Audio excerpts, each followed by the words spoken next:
Hey, what's up, guys? It's Franco here, and I'm back with another Clash of Clans video today.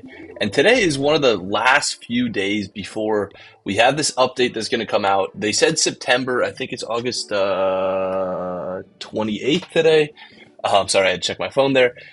And so we have a couple days before this drops, and if you don't know what this is they are actually going to start balancing these equipments. They have not had a balance to the equipment since this game came out. So we finally are going to see, hopefully, some of the bad equipments can finally start to be good. So the main things that are getting buffed is I can run through really quick what equipments are getting buffed and nerfed. So the Giant Gauntlet is getting nerfed. We have the Rage Vial staying the same.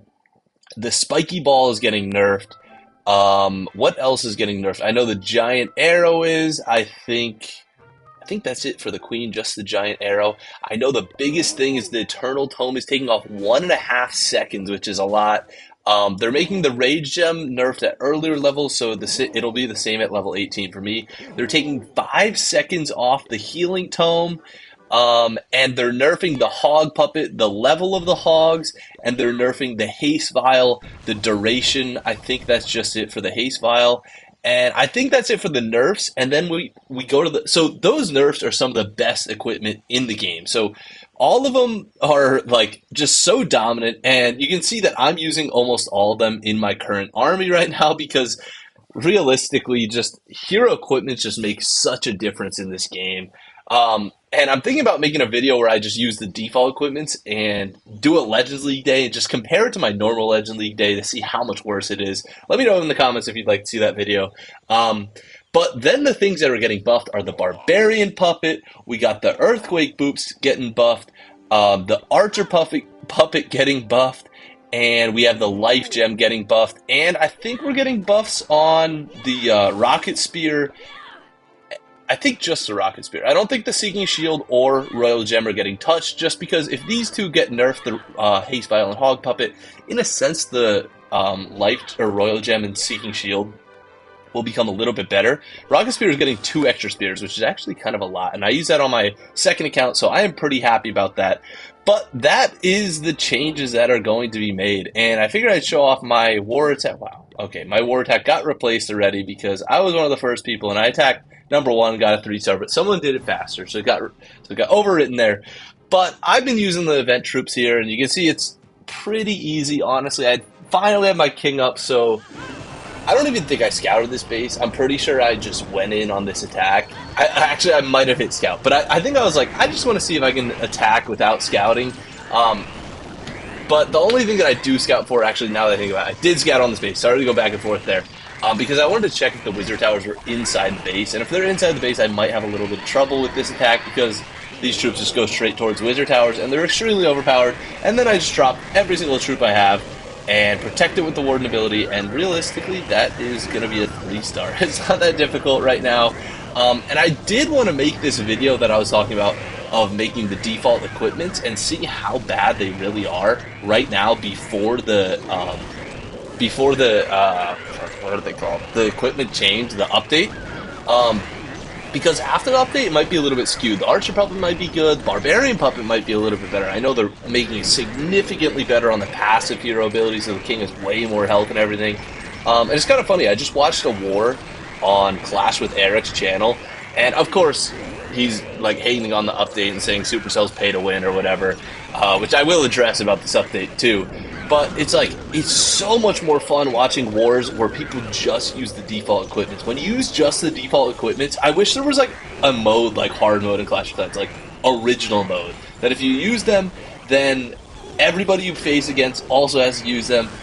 And if it could be used in war, that'd be sick, but we don't even have hard mode in regular war, so, I mean, I'm asking too much. But if you watch his most recent video, you'll see that using the default equipment basically brings us back to Town Hall 15. And Town Hall 15 was extremely difficult to 3-star, so I swag my Clan Castle and my Clan Castle spells here. Really not even that hard, honestly. Kind of stupid. But what I've been doing in Legend League has been a little bit interesting too. I did want to touch on that. So you can see I have no 3-star. I have 1 3-star there, 1 3-star today.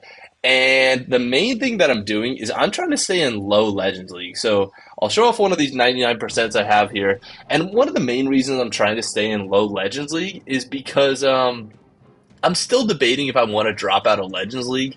And kind of to continue last video, I think I am still going to stay in Legends League. But you can get all the loot from your entire attack and the 70% loot bonus and everything and not be pushing that high in Legends League. So that's exactly what I'm doing. I'm trying to stay roughly at 5,000 trophies flat. And you can really do that with how overpowered offense is just by getting 99%, because the difference between 100% and 99% is 8 trophies. 100% gives you 40, 99 gives you 32. So if I'm losing 8 trophies per 8 attacks, I'm losing 64 attacks. And with how overpowered offense is, most people are 3-starring me. So I think I only went plus like 40 yesterday or something, when usually on the first couple days, if I'm getting all triples, which realistically I am, or getting one miss, I'll be like plus like 200 or like 150 or something crazy. But using this is kind of making me stay a little bit lower. So if I wanted to, I could drop it down in trophies, but I'm still getting the max ores, max loot, max everything. And it kind of brings me to that point that I don't think it's actually worth the drop down for farming anymore. Based off how easy it is to stay in Legends League, dropping down to trophies like Champion or something, I don't really think is worth it, because say you drop down to Champion and you farm up full storages. What happens now? You have to wait for a builder to be open. Okay, you wait for a builder to be open, you spend all the storages, and then, or you upgrade all the walls, upgrade your whatever builder thing that you want to do, and then you don't have a builder. And what do? You farm for that half hour and then upgrade, or farm for like 2 hours, then get a full storage again. And then you're gonna have to wait another day or two for a builder to open. So it's not really, it doesn't really make much sense if you're trying to always use all your builders, which for me, I am, because I'm free to play, and you really got to be using all your builders at all times. So it doesn't really make much sense to be leaving a. So the only thing is you could leave a builder open, maybe, and when you leave a builder open, then you can just farm for like an hour and upgrade some walls. But realistically, like, in Legends League, you're filling up your storages pretty frequently. And I finish off this attacker. I don't really know why I didn't just call it. I kind of forgot. I was thinking the 99% thing is cool, so I did that. But then I ended up ending the battle with all the loot anyway. So sometimes I end it with all the loot, and then sometimes I end it at 99%. This 66 was actually a fail. I hadn't failed in a little while. But here's another one of that. But like I was saying, like, realistically, I'm going to have all my builders up, and by the time my builder opens, roughly I space out my builders so they finish every day, or every day in a couple hours, so I don't fill up all my storages. But in Legends League, between one day of builder, you basically can upgrade 1 or 2 walls, depending on what resource you're using with that builder. If you're using gold, then you're probably not going to be able to upgrade a wall, but if you're using elixir, or gold, then you can use that remaining elixir on 1 or 2 walls, realistically. So I think by farming, it doesn't actually speed up your wall progress unless you leave a builder open, which I kind of just forgot about. So I'm still chilling in Legends League here, and I'm not really trying to push. I'm just trying to stay in low Legends League. Just because, like, why not? Like, there's no point in pushing up, because I'm not going to end super high in trophies, because I'm going to start upgrading my Barbarian King. I want to mess around with this default equipment video. So just a combination of things, and I just don't really see the point of really just trying hard in Legends League. I just want to be in it for the loot. Simple as that. But let's get back to these equipments and how they affect free to play. So that's probably what I titled this video. And you're probably wondering why it affects free to play different than pay to play.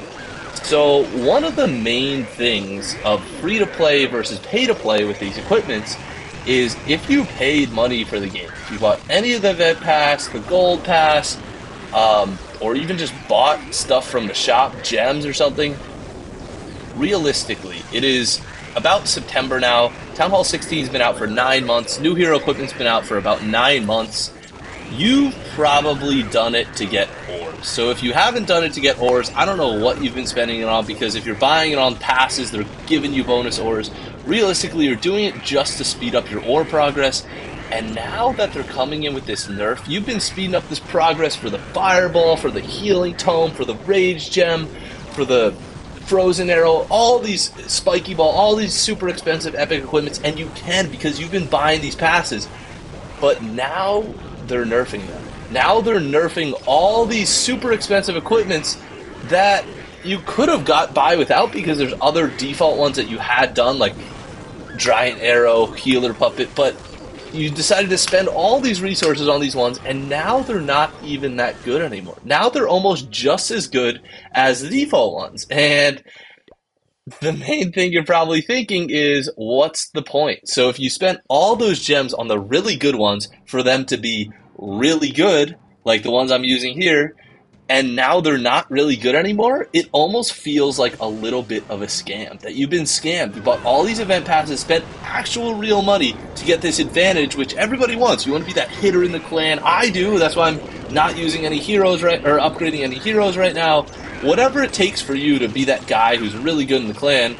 And now you're just not anymore because they're more balanced, which is fine. I'm fine with them balancing the game to make offense a little bit harder, but those people, you can't really get your money back. So those equipments that you kind of maxed out might be pointless now, and you might be regretting your decision. So that's how it affects pay-to-play.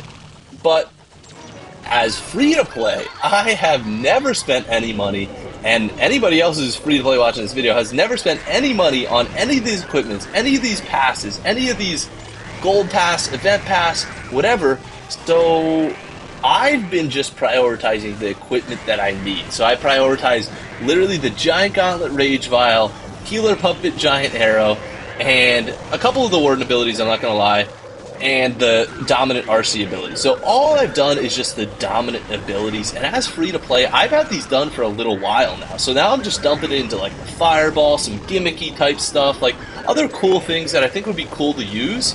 Which you don't really get the opportunity to do as free-to-play, because as free-to-play, you really just have to prioritize upgrading those strongest ones right away. And even though I've upgraded the strongest ones right away, realistically, I'm not really regretting it, because there's no way to know what's going to be the strongest, and I'm just using what I have available to upgrade the ores. So the drawback isn't as bad, because I'm not using those super powered dominant ones that are new and everything. Realistically, me and other free-to-play people have been sticking with the ones that came out on release, because to upgrade one of these new epic equipments just isn't worth it. It just takes too much time, and I almost feel like this update is a little bit of justice for free-to-play players, because I didn't actually end up wasting all my resources on a Fireball. Well, Fireball's not getting nerfed, but a Spiky Ball, a Frozen Arrow, any of that stuff, because you really had to strategize. And if you are free to play and you did end up upgrading some of those equipments, I mean, realistically, you're just gonna have to stick with it. And I don't even think it's that bad for the free to play people that messed up, or the pay to play people in general, because these equipments are now gonna be they're going to be updated so that they're balanced. And that's the whole thing that you want in the game. Like, I know you want the super powered, overpowered ones, but ultimately it makes the game more fun when all of them are balanced as they should be. So that's hopefully the goal, and then it allows you to. So if you're that free-to-play person that messed up and upgraded one of the other ones, now roughly you can use any equipment. So even if you upgrade the wrong ones, now they might become the right one. Because like someone like Sakelnator in my clan actually failed, didn't get all the loot. This attack was pretty pathetic that I showed this one. Whoops. But like my girlfriend Sakelnator in our clan, she uses the Earthquake boots. And I'm always like, why are you using the Earthquake boots? Like, what are you doing? Like, you should not be using Earthquake boots. They're so bad. But now it brings justice to those players that are just kind of playing around, like casual, and they thought Earthquake boots were the most fun equipment to use, or summoning the little barbarians was kind of fun to watch. So they started using that. It almost brings more power to the casual free-to-play player, which I think is a great update. And ultimately, it takes away, I know the whole progress, and you paid for all these good equipments and all this stuff, but it takes away overpowered, superpowered equipments from being in the game. So without those in the game, it ultimately will bring more balance to the game and make it more fun. So I really, really, really like this update. And I think, hey, if you're pay to play and you upgraded the wrong ones, or you upgraded some that are being nerfed, realistically, they might become there might be a buff, there might be another nerf to the other ones. You never really know how the game is progressed, so you can't really be too angry when they nerf troops, because that happens all the time. They nerf troops, they nerf equipments. Obviously, the equipments are a little bit different, but I think it's overall for the best of the game. And I think anybody that's being very negative about this update is just completely delusional, because you'd rather be selfish and have yourself be more powerful than actually have the game be balanced and more fun overall. Because the way that the game's going right now with this super powered offense, like, wars aren't really that fun. Like, they don't really mean anything anymore. It's more fun when they're more challenging and more difficult. The game is balanced, and I can't wait to prove that when I make this video of all the default equipments, which I'm gonna make soon.